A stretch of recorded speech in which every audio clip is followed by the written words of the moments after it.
Dr. Wise continues to explore New York City and to bring his unique view, and Dr. Wise wishes to bring that unique view to you. Today's session of Dr. Wise is concerning those little tiny things that are everywhere in New York City. They're always there, they're always under our feet. We may not notice them, we're probably completely unaware of them. We don't know how old they are, but they're everywhere. And what is Dr. Wise talking about?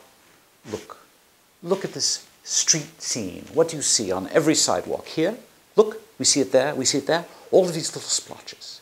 These are the droppings of gum. Decade after decade, week after week, someone chewing and going, and there it is. One day it's yellow, the next day it's pink, the next day it's black. And from that day forth, it will be ingrained in the pavement. Street after street, mile after mile, step after step, spit after spit. These little black things on the streets of New York City. And what do they mean? Why does Dr. Wise point this out to you? Why does he imagine himself pointing it out to you? Why does he think for a moment and think, yes, the splotches of gum, black on the sidewalks of New York City are important. They're important because they represent what's left of a conversation. There are little ideas that come and are communicated. They're chewed upon.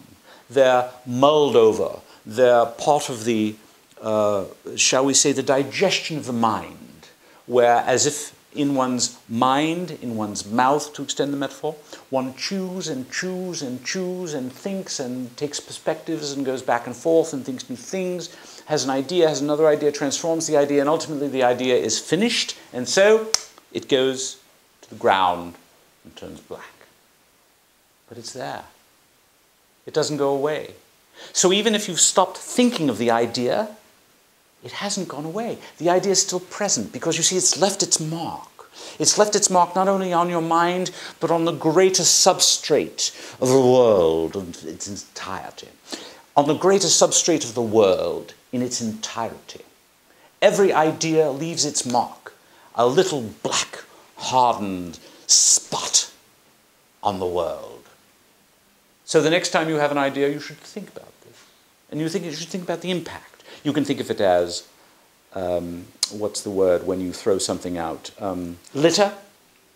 You can think of it as a splodge, as a splotch, as a black mark on the world that your idea has left.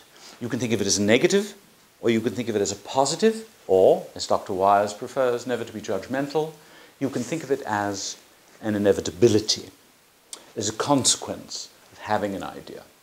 Now, some of these splodges are readable. You can look at them and you can say, I see the idea that that chap had. I can see the idea that she had some years ago. In fact, you can read books and see the little black splodges on the page. The letters, the words, the forms, the diagrams, the ideas, the black splodges that were chewed around in some great poet's mind and now are spit onto the page, there for you to digest, to chew, to bring into your own digestive mind, as it were, bring into your own system of thinking, and perhaps for you to spit out in another form. Perhaps you quote the poem. Perhaps you say what you heard yesterday. Perhaps you just merely think of something and then reject it and spit it out and never think about it again. But these splodges, these black marks on the pavements of New York City are ideas. Ideas of all of our minds, and they don't go away.